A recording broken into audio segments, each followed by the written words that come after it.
Bill 1407. Okay, Representative Walsh. Thank you, Madam Chair. I appreciate the time. This is a question for staff clarifying some of the analysis of the bill 1260.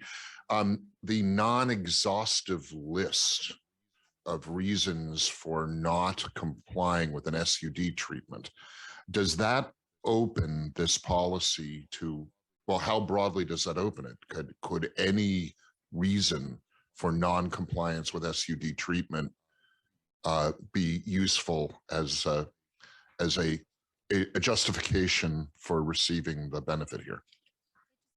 It just means that those the list that's excuse me, listed in statute isn't the universe anymore. There could be other factors that constitute good cause. So good cause wouldn't simply be defined by the, physically unable to participate or resources aren't available in the area. There could be other factors that constitute good cause. Quick follow-up. And who would determine those other good causes? I would assume the department. Thank you. Thank you. Thank you, staff. We will now close the hearing on House Bill 1260 and move to House Bill 1407. O'Mara for staff briefing. Once again, O'Mara Harrington, staff counsel to the committee. House Bill 1407 relates to eligibility timelines for developmental disability services. A developmental disability is defined as an intellectual disability, cerebral palsy, epilepsy, autism, or other neurological or related condition that originates before the age of 18, is expected to continue indefinitely, and constitutes a substantial limitation to the individual. The Developmental Disabilities Administration of the Department of Social and Health Services, or the DDA, assists individuals with developmental disabilities and their families to obtain services and support based on individual preferences, capabilities, and need. Eligibility for DDA services depends on whether the client has a qualified developmental disability and a functional need. Under DSHS rules, eligibility for a child determined to be eligible for DDA services at or after age 3 based on developmental delays or Down syndrome expires on the child's 10th birthday. House Bill 1407 provides that DSHS rules relating to redetermination of eligibility for DDA services may not terminate or require redetermination of eligibility for a child under the age of 18 based solely on the child's age if the child has been determined to be eligible for services on or after the child's 3rd birthday. Thank you very much. Any questions for staff? Seeing none, our prime sponsor and committee member, Representative Taylor. Thank you, Madam Chair. I am honored to present this bill to the committee today.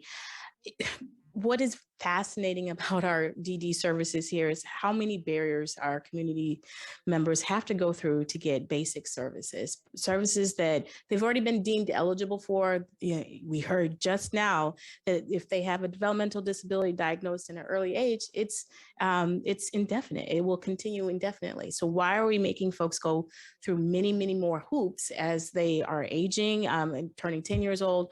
This doesn't serve a function to help the families. It serves as a function to really screen people out when they've already been determined that they needed services. Thank you. Mr. Vice Chair, testimony, please. Thank you, Madam Chair. We have 6 hoping to testify today. We have the first 3 will be Diana Stadden, Stacy Dim, and she's in twice. Diana Stadden and Stacy Dim, both in person. And on deck, we will have, if I could have Ramona Hattendorf as well come up. And then on deck, we'll have Andrew Hansen and Shannon Flora, who both are remote. Thank you very much. Welcome. And please begin, Diana. Good afternoon, Chair Sen, members of the committee. My name is Diana Stadden. I work for the ARC of Washington State. We advocate for people with intellectual and developmental disabilities, and I greatly appreciate your acknowledgement of Intellectual and Developmental Disabilities Day today. I have been through this with my son, who's autistic. He's 29 now, but when he was 10, I was a single mom. I raised him almost all his life by myself. And at 10, they all of a sudden say, oh, you have to find all this paperwork from sometime in the past, school papers. They gave me 2 booklet things to fill out on behaviors of his.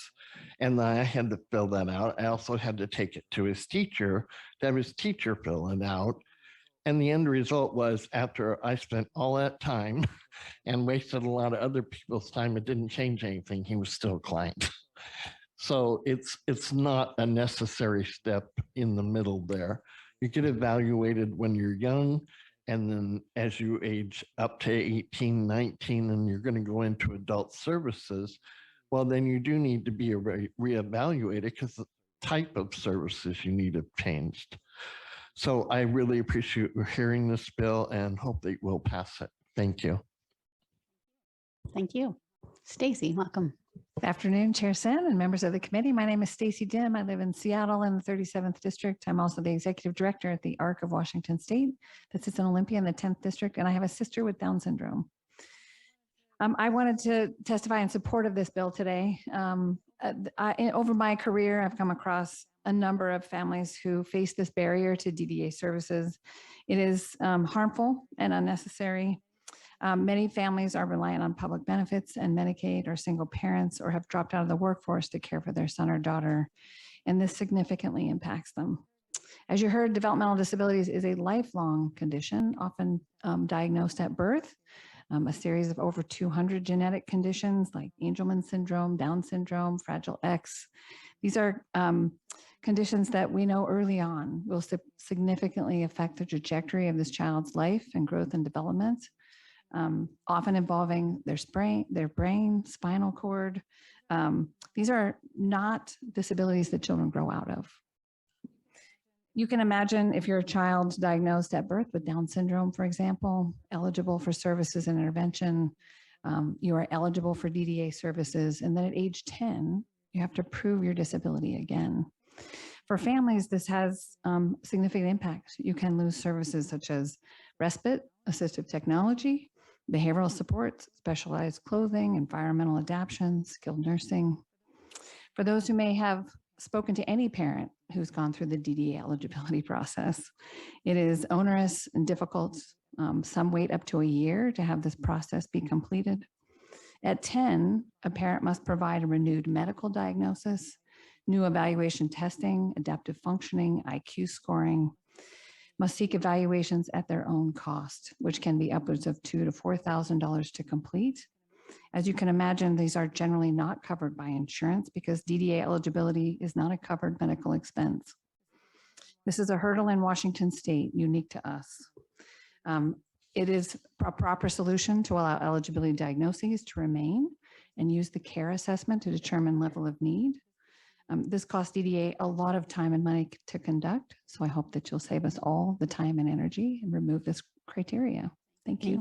Thank you. Welcome, Ramona. Hi, good evening. I am Ramona Handler with the ARC of King County. It's a pleasure to be here.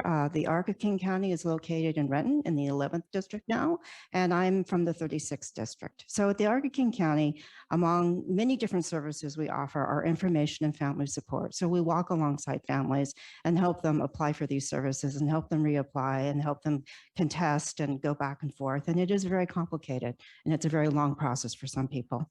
And I also just want to emphasize, because they both really summed it up, but some of these policies and practices affect some families more than others. And at least with our ARC and the people we support, it really seems to affect our Latino families a lot more, and families who move around more often. They aren't necessarily as closely connected with DDA. When you become eligible with a very young child, you might be put on a no paid services list and you lose contact, and you don't necessarily go and you don't necessarily touch base with them again if they don't have your personal address. So you have families who are moving around. When you get into certain communities, especially at lower incomes, families are very mobile. So they lose access to DDA and they don't realize they've lost eligibility until suddenly their child does need services.